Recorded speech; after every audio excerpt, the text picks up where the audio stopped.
Welcome back in. Dr. Justin Anderson, Metabolic Coaching, right here on AM 580. Check out the website, metabolic-coaching.net. Cut the killer carbs, what we talk about. Overall health and wellness, for sure. Give us a call today, 448-0322, the main number to our program, 448-0322. And, of course, along the way, phone lines will be open at all times, 745-5800. Well, let me say good morning once again to Dr. Justin Anderson. Good morning, sir. How are you? Good morning, Wade. Good to see you. I'm doing great. How are you today? I'm doing well. Can't complain. How are things in your world? Fabulous. I'll bet. You know, looking it's good. summertime.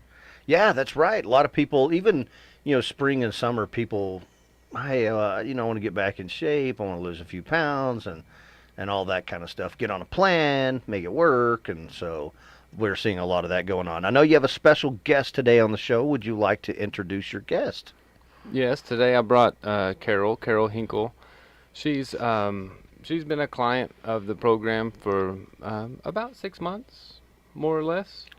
And yeah, so we're kind of ballparking it. And she came to original program called Reversing My Diabetes that I put on in October of last year. And okay. I just kind of thought that she would have a chance to tell her story and how she's done with her blood sugars, her diabetes, weight, etc. Well, fantastic. Welcome to the show, ma'am. Glad to have you. Glad to be here. Thank you. You bet. So 6 months. So we're going to talk about your experience from the beginning to now. What made you to have the decision, or I guess let's start here. Tell us a little bit about you and your background and what led you to say, okay, enough's enough. I want to take control of my health and get to feeling better. Well, I've been a long time Weight Watcher, and I'm a lifetime member of that. And then, for some reason, I had not been able to lose any weight, and I had gotten up to the weight that I could not go beyond for my health. And then somebody saw this ad for the conference in the paper and told me about it, so I decided on the spur of the moment to go. Yeah. And I went, and it was fascinating, and that's kind of how I got into it. Well, now, were you a type 2 diabetic coming into the program? Yes, I'm told that I am. I'm one of these deniers. So because my blood sugars aren't very high and my A1C's borderline, I've accepted that, but Yeah. and I live like I am. Sure. And I take my medication like I'm prescribed. So. Well, go ahead. I just want to ask, what medication do you take for your diabetes? Metformin. Once a day. It's interesting because this kind of reminds me of my mom. Hi, Mom. She. I asked my mom one time. She was having a health issue, and I said, well, tell me, are you diabetic? And she said, no, I'm not diabetic. And I thought her condition might be related to some of the medications she was taking. And so I said, well, what medications are you on? And she's on 2 pills for diabetes, Oh, yeah. So there are lots of people out there just like you who, they're kind of deniers because it's hard to say, yeah, I have this disease that I'm going to have the rest of my life. Yeah, that's a tough deal. But I think, unfortunately, what happens to a lot of us is that once we hit that wall where we have I don't want to use the term catastrophic, but we have something that triggers where you're on a medication now. You go see your family practitioner and they say, hey, you know what, you've ruined your thyroid, or you've done this, or now you're borderline type 2 or type 2 and not know it, and now we've tested and now you are. At that point, then people say, well, gee whiz, I got to correct this. And I think part of the problem comes into place when we think that after all these years of eating too many carbs or too many awful carbs and or just living a lifestyle that is not conducive for that we think magically overnight we're going to get out of this deal. And it's the old saying that you slip off into the ditch. Well, it takes a while to get out of that ditch, right? That's I mean, for sure. but it can be done. But it takes a lot of patience and knowledge, quite frankly, of how to do it, right? Yes, very much so. And you had said that you had had done Weight Watchers for a long time, but you hadn't lost weight. How has your weight gone over the last, since you've been doing the metabolic coaching program? Um, Overall, I've lost 22 pounds, which I'm a small person anyway, and I have about 5 or 10 pounds to go, I guess, before I'm at my what we call my dry weight or my goal weight or whatever. And I've had one experience where well, in the beginning it didn't go as the first month I didn't lose anything, and but I kept after it. So, Hmm. and Has it been a struggle or has it been tough? not really, no, no, just hoping I would see the pounds go eventually. But Hmm. and I knew that it had to happen, either that or I was going to blow up and explode. I didn't know which, but But you didn't explode. no, I You, didn't.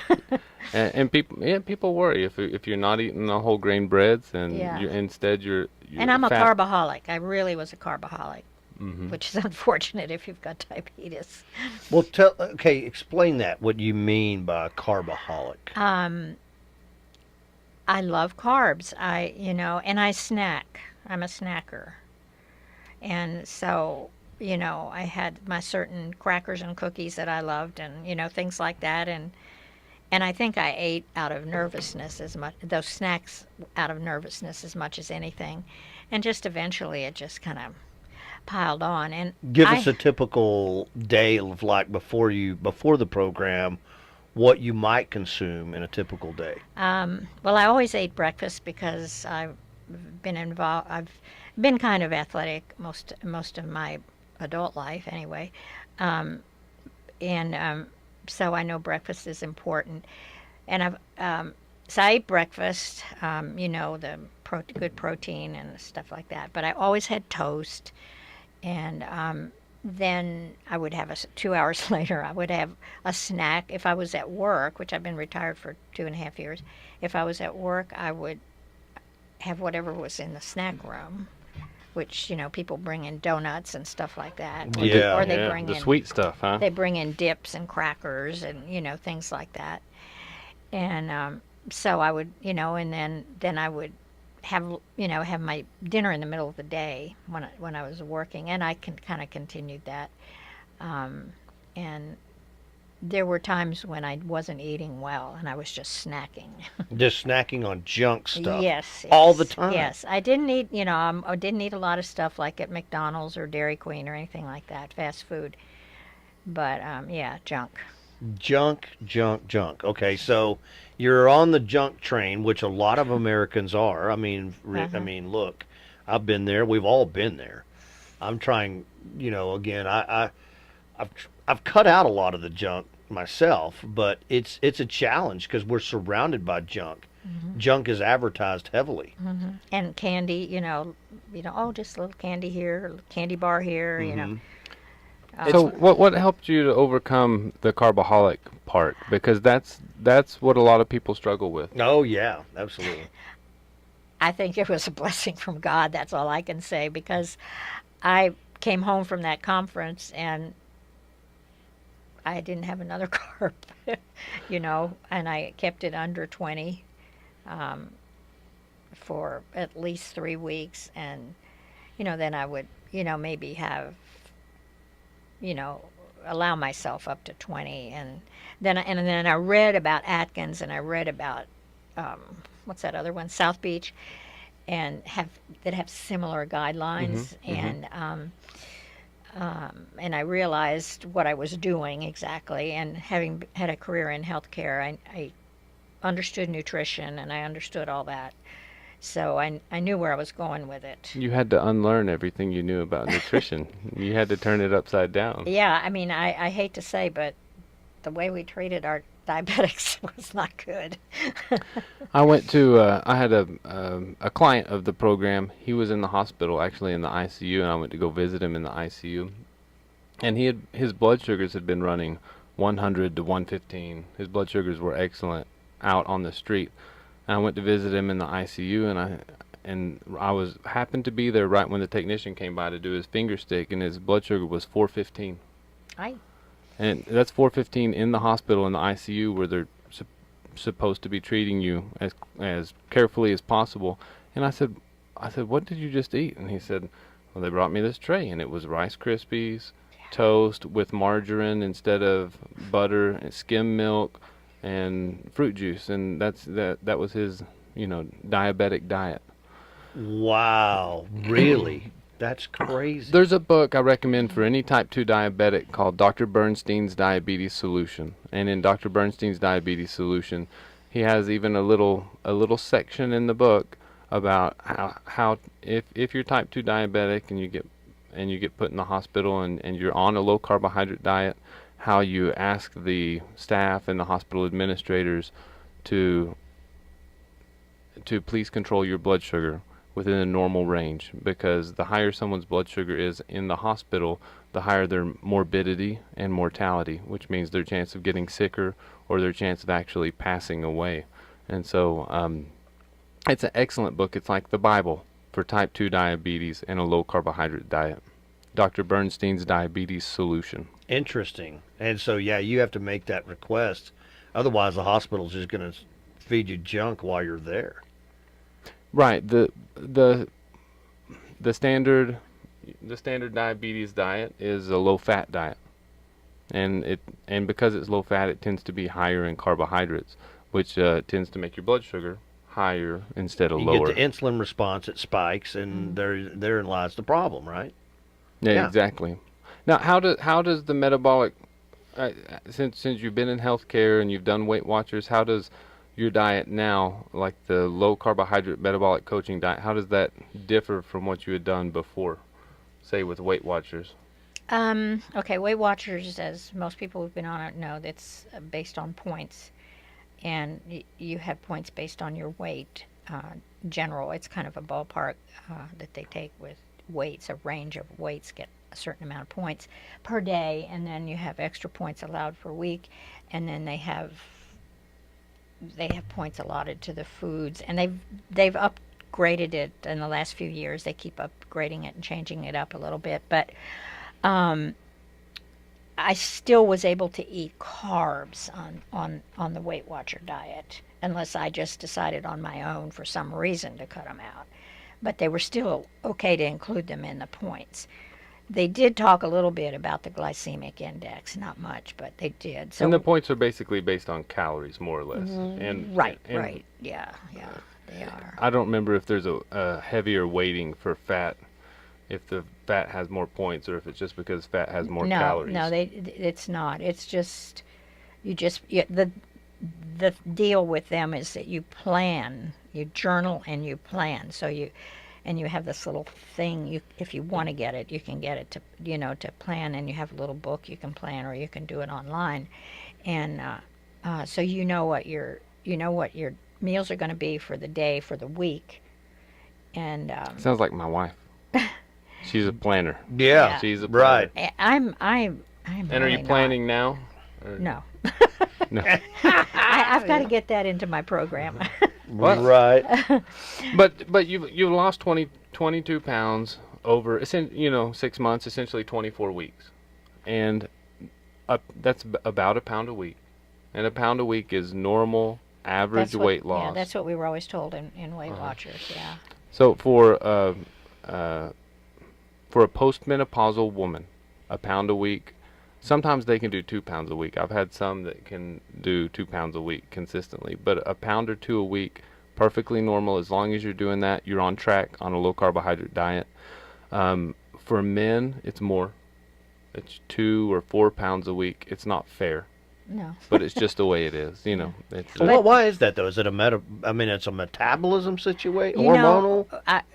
Bringing up menopause, when I got off of my hormones, my weight shot up. Mm-hmm. And also I broke my leg and I was laid up for about 3 months. So, and I got off of my regular exercise routine. I played tennis and everything 3 times a week and stuff. I got off of that until I got better, and I'm not really never got back to it completely, but that kind of combined and my weight just shot up. And it didn't shoot up, excuse me. It took me about 3 years to get up to that weight that I decided was unacceptable. Okay. And the difference is hormonal. Just like when you stopped your hormone replacement, the weight went up. They've done studies. They've done studies in rats, and the only thing they do to they'll have two sets of rats, and on one set they'll just take out the ovaries, which removes the female hormones. It puts them into menopause, and they'll feed both sets of rats the exact same diet, the exact same amount of calories, and the ones who don't have their normal amount of hormones, they'll gain weight. Yeah. Oh, Wow. there And has to be a relationship there, yeah. Yeah, exactly. Yeah. And for men, men have more testosterone. They have a different hormone profile, and so it's easier for men to burn fat and lose the excess fat. And I don't know many postmenopausal men, so I don't know how that would go. Yeah. True. I mean, but- I did lose That's a joke. 20 or 30 pounds on Weight Watchers about 20 years ago. Got down to well, maybe it wasn't quite that long ago, but about that long ago.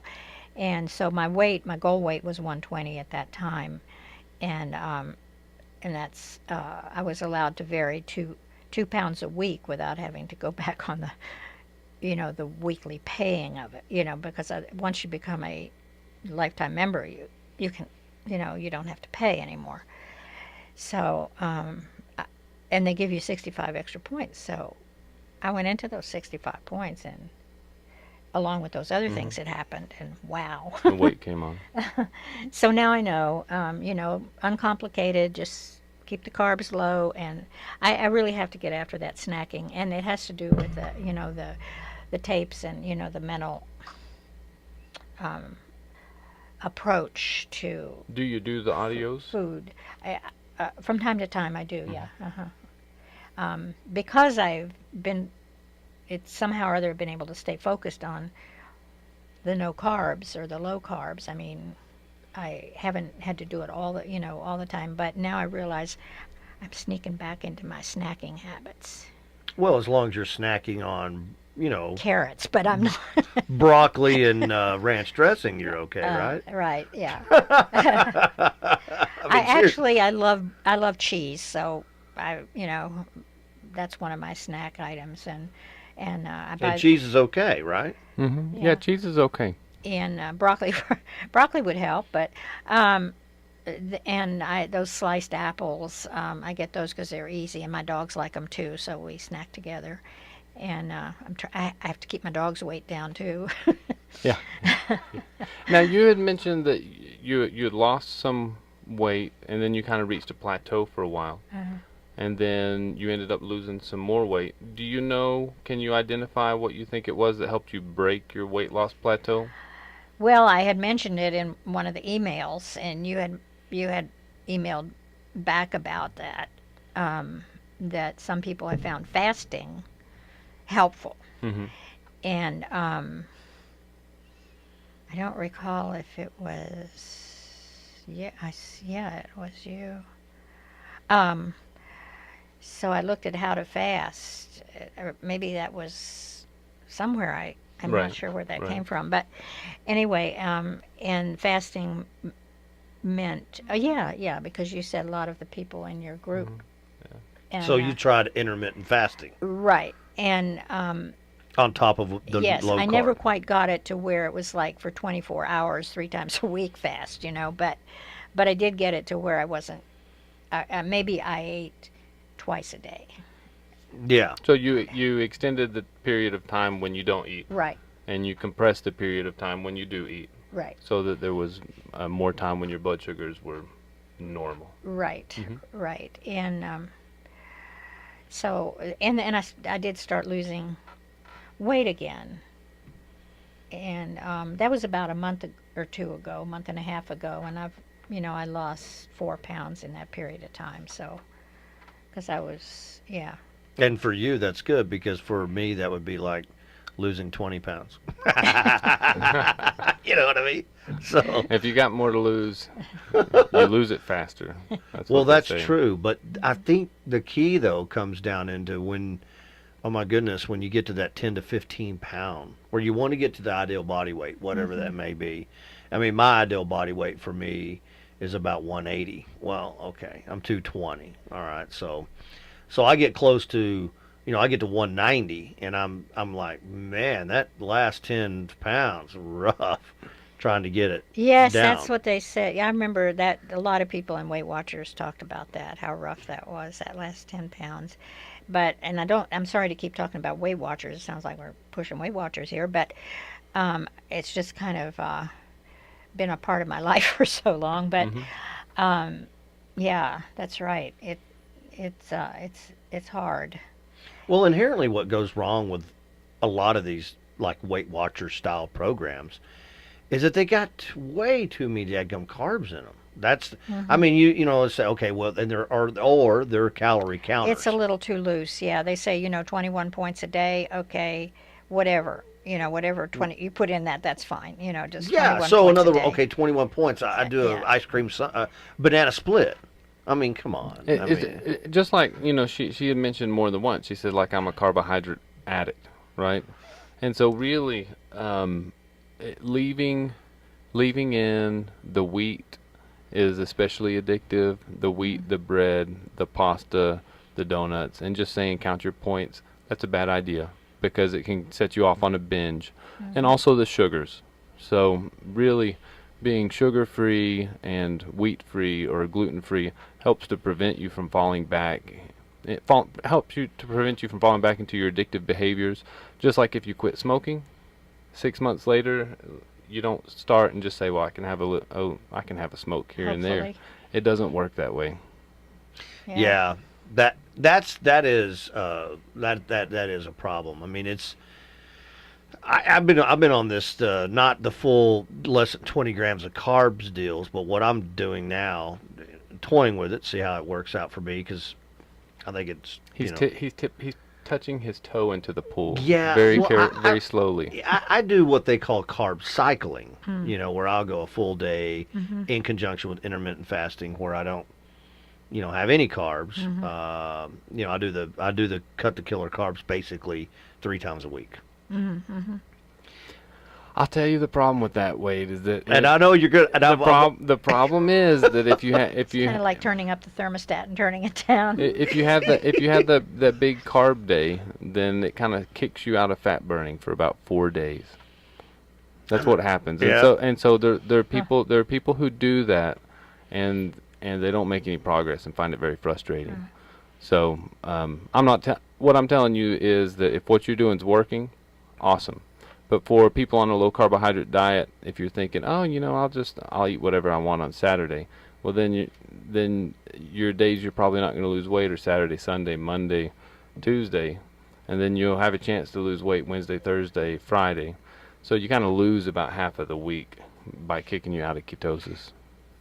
Okay, so let me ask it this way. So Mhm. what is the difference between this and say the ketosis? Well, because we want to get to ketosis, right? So That's correct. The keto diet plan. It's Uh-huh. very similar in nature, but they allow more carbs though, don't Yeah, I they? mean, the thing is that there's 1,000 names for a low carbohydrate diet, whether it's Atkins or South Beach or some other keto diet. There are lots of names for it, and they all have different variations of how many carbohydrates you can have. But I've just found that I used to sometimes start clients off and say you can have 50 net carbs a day, or you can have 60. But I found they just didn't make progress. Hmm. They got stuck. Because people who come to the program are metabolically resistant, and that's why they're there. There are people in the world, especially young people, who can just say, "Well, I'm going to exercise more and take off this 5 pounds," and they can do that. Those people don't come to the program. You know what I mean? Right. People who come to the program are people who, I've been exercising. I've tried exercise. I've tried Weight Watchers, et cetera, et cetera, and I'm still not losing the weight. And on top of that, they have a myriad of other health concerns piled on top of that, like type 2 diabetes or whatever the case may be. Mm-hmm. Yeah, and I have high blood pressure too. I've been I mean, it's controlled, well controlled, but for years I've had it. It's not new. Um, Have you had any change in your medications for your blood pressure or your diabetes in the last 6 months? no, not yet. Okay. Not yet. I'm looking forward to it.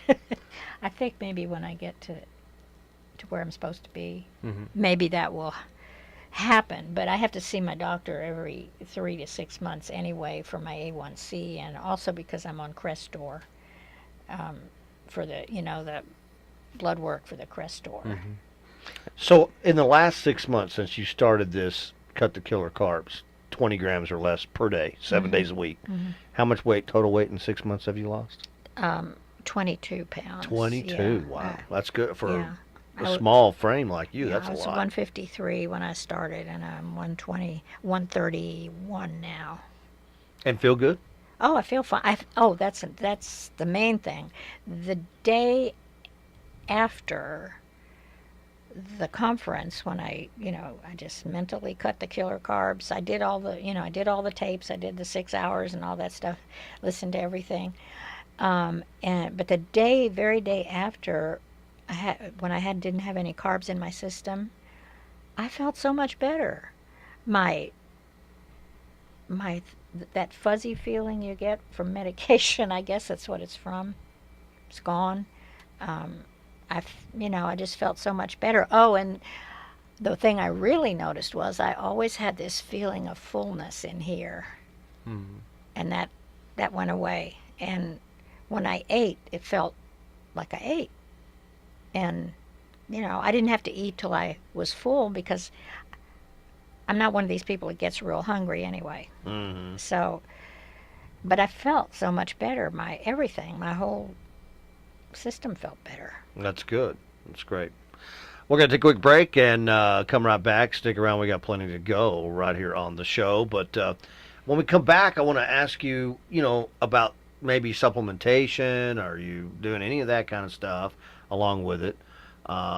Maybe also talk about, because you got the diet thing going on. Are you mentioned earlier about the exercise stuff? Of course, Dr. Anderson and I have gone round and round about this a lot. But you don't have to. But does it help torch it for you as far as the Yeah, I that really, kind of thing? yeah. So we'll talk about that. Stick around. We got plenty to go. Welcome back into the show. Cut the Killer Carbs, Metabolic Coaching, right here on AM 580. Check out the website, metabolic-coaching.net. Number to call, 448-0322, 448-0322. All right, so we were going to, I posed a question before we went to the break about, well, as you're doing this, supplementation at all, if any, also about your exercise, your routines. I'm an exerciser. Dr. Anderson says that's fine. If you like to exercise, there's nothing wrong with that. That's always good. But don't expect it to be the magic bullet of it, obviously, because I'm living proof of someone who worked out very hard for 4 or 5 days a week, but I didn't cut any carbs, and well, that's fine. But you don't ever going to lose any weight either. You may not gain a bunch of weight, but you're not going to really lose weight, that kind of stuff. So, but what do you do now that you're doing the program? Do you incorporate? I know you said intermittent fasting earlier, that you hit a plateau, and we have talked about that before and how Yes. that works, and that's always that's warranted on plateaus, and that's good. But what about the exercise and supplementation side? Anything going on there? Well, I've always taken, or for many years, a multivite every day. Yeah. And even though people say it just, washes out, but I do feel better when I take it. And it's a good quality one. And I take glucosamine. I started taking that when I was playing a lot of tennis because I was so sore. Yeah. And it really helped. It helped my joints a lot. And I think it probably helped me when I broke my leg, that it didn't get any worse afterwards. Yeah. Right. But that's about it as far as supplements go. What about your exercise side of things? I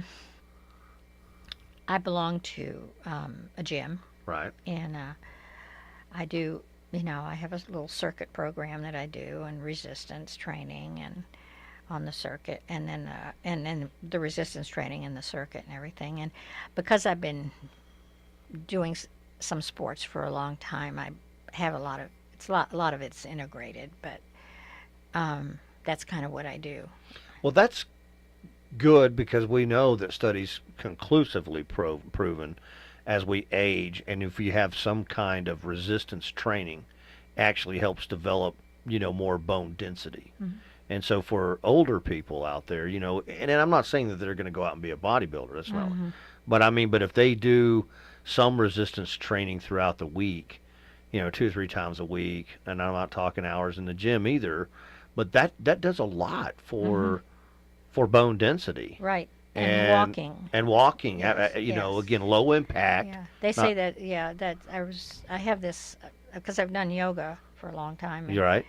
I have a book now, Yoga for Osteoporosis, and I don't have osteoporosis, thank God, but I have penia, and so Now, what is that again? it's where the bones are getting a little thinner, but they're Okay. not, there's Very early osteoporosis. But, and I get my bone densities periodically, although they recommend once after the age of 65, but Right. my doctor does it more often. But anyway, so this yoga for osteoporosis, it has exercises that you can do that are adapted. You can adapt your which they always tell you that in yoga anyway. Sure. But so that's one of my things that I do, and I haven't caught up with talking to the yoga people about my new diet, and everything. So Right. So I'll mention one thing about the supplements is that sometimes clients may be taking supplements that maybe taking multiple supplements of different kinds that may contribute to carb count, or maybe contributing to higher blood sugar, higher insulin levels. And I recommend glucosamine pretty regularly for people with joint pain. And I've had injuries, like sports type injuries to my knees, where it wasn't getting better for 3 weeks. I started taking glucosamine and it was better within 2 days. yeah. And so it really helps. If you do have type 2 diabetes, or if you're on a plateau and you're taking glucosamine, then you may look at it and see if that glucosamine affects your blood sugar, because it's glucosamine. Oh, I didn't think about that. It's a Interesting. Yeah. It's a type of glucose. And so I had one client, and she said, well, for my arthritis, what kind of thing could I take? And I said, well, glucosamine is very helpful. And she showed me a couple of articles saying, that glucosamine does affect some people's blood sugar or their insulin levels. And so I said, well, rather than that, then you could take turmeric and I think curcumin, which we've had recommended, and it helps with arthritis also. So I just mentioned that. The reason is, as long as you're making progress and you're reaching your goals and everything's, you're going along, then it's probably fine to take it. If at some point you feel like, oh, well, the sugars aren't where I want them to be, or the weight loss isn't what I want it to be, then you could try a trial off of that and see if that might be something that was holding you back. Well, I know that for a long time, people say, well, okay, we're talking about, protein / high fat diet, no carbs. Okay, that's what we talk about, right? But then a lot of people think, well, I can have that protein shake, whey protein, for example. Well, not so fast. There's a lot of those powders out there that have sugar in them that can spike your insulin. Right. And protein can spike your insulin if you're taking too much of it. And that's another thing we've talked about. So you really have to be careful with some of this kind of stuff. You have to kind of watch and see what happens with your own body. Right. Yeah, especially as you get older, because the body does go through cycles, and you do change. Men change as well as women, and I'm not as familiar with the physiology of male menopause, but you really do have to be careful, because it can affect the kidneys. It can affect a lot of things that you wouldn't expect. That you wouldn't think would happen. Right.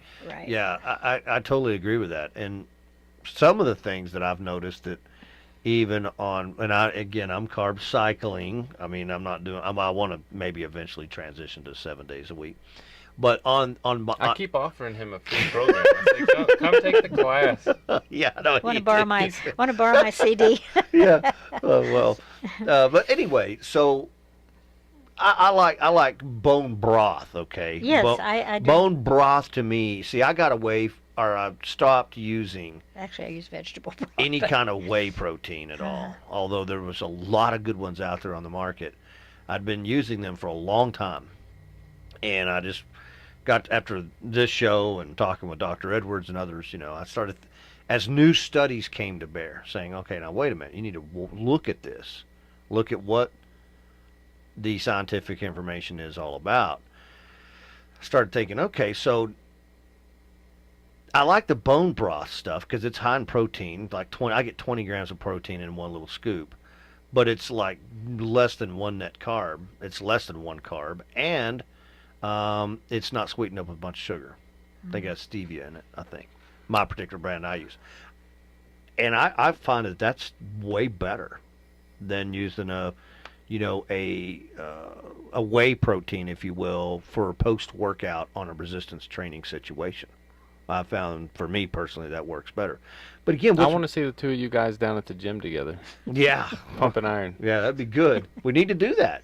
But I got to tell you, here's the issue. I think what's cool about this program is that again, it's not for everybody. I get it, but for those who are that's insulin definitely resistant true, and they've got problems, they got type 2 diabetes. I'm not on any of those. I'm not on any kind of medication or whatever. I don't have high blood pressure and all that. Yeah, do I need to lose weight? Absolutely.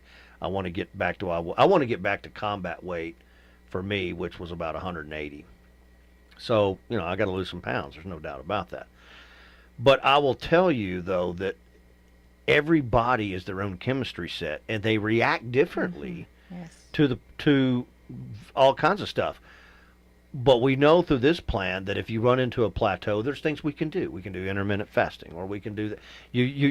So it's going to be modified. Right, and that's all part of the program. The metabolic coaching program is we start off with a 2-hour course, and after that 2-hour course, for 3 months, I'm there to answer your questions.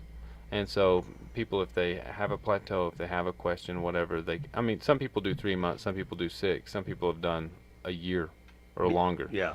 And I'm just there to answer your questions, in addition to emailing you out information, tips and tricks to keep you on track, giving you the CD all with the audio tracks on it that work like hypnosis, basically. They're not hypnosis, but they work that way. And so that's the deal, is if you get stuck, you just let me know and we'll work through it. And there's like a whole series of strategies that we go through, and the most common, most successful strategy that gets people off of a weight loss plateau is to do some intermittent fasting. And that's that simple. But then there's some people, they do fasting and then that doesn't help. Well then, there's another dozen strategies. And I was just reading this book called Living Low Carb by Johnny Bowden, and it's an excellent book. And in it he says, guess what? Weight loss plateaus are going to happen, and they're to be expected. So don't be surprised when you're going along, you're losing weight, and then you get stuck. But whenever those plateaus happen, you change something. Right. And you change it, you get past your plateau, and then you keep going. So a plateau doesn't mean, if you've lost 25 pounds and now you're stuck, that doesn't mean, I give up and I throw in the towel. It means you change something. You see what it is that's holding you back, and I'll help you work through that as part of the program. Mm-hmm. Yeah, I agree. That's a good point. And, in my case, I started out doing a lot of fasting. Like I'm talking 48, 72-hour top fast. I didn't, 2-3 days, nothing except water.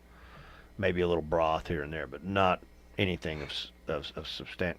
And I did lose a lot of weight at first, but it's like Dr. Anderson said. We were talking about this one day, and he said, well, how you doing on your fasting thing? And that's all I was doing. Mm-hmm. I mean, on my other days, I was eating still crazy complex carbohydrates and, whatever. And I said, well, I've lost, 10 pounds, and that's pretty good over the course of about 5-6 weeks.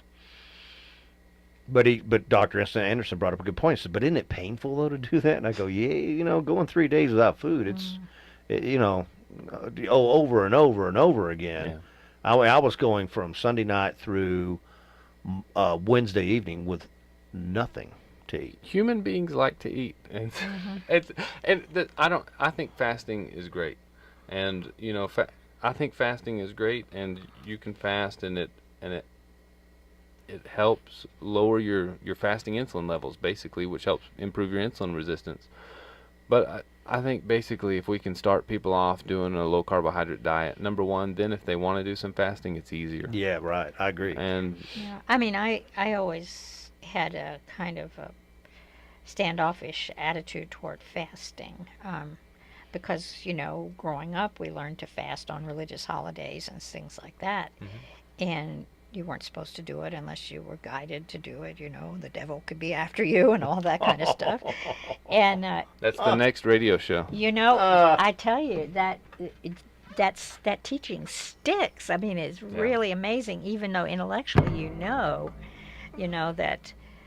that maybe some truth in it, but not completely. Right. No, I mean, and that's the thing. And so here you are 6 months, and you've tweaked it, and you've gone through, but you have a good coach, obviously. And if you run into a problem or any kind of plateau, then you jump on it, and they'll come up with an idea, try that for a week or two, and then, I'm back into fat burning mode, which that's the whole name of the game. Yeah, and, I mean, he sends out recipes and everything like that, and that's very helpful. Yes. Because I never knew about using almond flour. I mean, I never knew. And by the way, it can be very expensive if you buy Bob's Red Mill. I don't mean to go against poor Bob, but because that was my favorite cereal. The cheapest place to buy it is at Costco or Sam's to buy almond flour. Or you can buy a big 3-pound bag at Natural Grocers. It's not as inexpensive, but the Bob's Red Mill will be very expensive. And it's so yeah, what is that, by the way? Bob's Red, is that like that's the brand. That's a prepackaged cereal kind of thing? Well, Bob's Red Mill, he makes a number of wheat products, like Scottish oatmeal. I didn't know that. Bags and bags of different kinds of all kinds Red of Mill different stuff. kinds of flour. The health coach will know all about this. Don't worry. My wife, yes, she will. My wife's a health coach, Oh, nice. She would know. Yeah, she would tell me. She's probably listening right now. Probably be texting me. You don't know, but yeah, okay. Well, I was addicted to Bob's Red Mill Scottish oatmeal. Yeah. Well, oatmeal's bad. That'll jack your insulin to the moon, won't it? Oatmeal's especially bad for diabetics. Yeah. Rices, oatmeals, There's orange juices. There's a study where they check different foods, how much they raise the diabetic's blood sugar and how much they raise the diabetic's insulin level. And oatmeal doesn't raise the blood sugar the highest, but it raises the insulin levels the highest, which worsens insulin resistance for a type 2 diabetic. It makes their diabetes worse. Yeah. Well, that's what we like to do, is bring all the information out. And it's always good, and I love our medical programs. Thank you for that call. Any final thoughts you'd like to say before we wrap up this morning about anything we've talked about? Maybe something we missed? Anything else you'd like to say before we go? I'd just like to thank Dr. Anderson for everything he's doing, Sure. In that regard, and how it's structured for us and everything. And you just have to stick with it, and it isn't for everybody. And Dr. Anderson really does recommend, letting your PCP know what you're doing, and everything like that. So if it's not for you from a health standpoint, then you'll get that kind of guidance, and you just have to try it. Like Wade said, or Dr. Anderson said. Right. Yeah. That would be what I would. All right. Well, we appreciate you being with us on the program today and talking about this. And again, it's real simple to do. I mean, you just check out the website, metaboliccoaching.net, or give us a call, 448-0322. That's 448-0322. Dr. Anderson, thank you again. Appreciate you as well. Of course, we'll see you back here next week on the show. Yeah. Thank you, Wade. It's always great when you bring in clients. I love it. I want to. The first thing that got her into the program was the Reversing My Diabetes seminar. It's available on the YouTube channel. The whole seminar is on there. It's 3 hours long. It's a bunch of people with type 2 diabetes telling their story. And so I want to let you know you can just watch that, and it's totally free. Fantastic. And I still don't understand completely insulin resistance. and I have been studying this for years. So There's a lot of information out there on yeah, it. and I've that's for decided sure. I don't need to understand that to that depth anymore. I'm just doing what I need to do. There you Good. go. All right, thanks so much, guys. We appreciate it. Stick around now. Unconfused coming up next, right here on AM 580.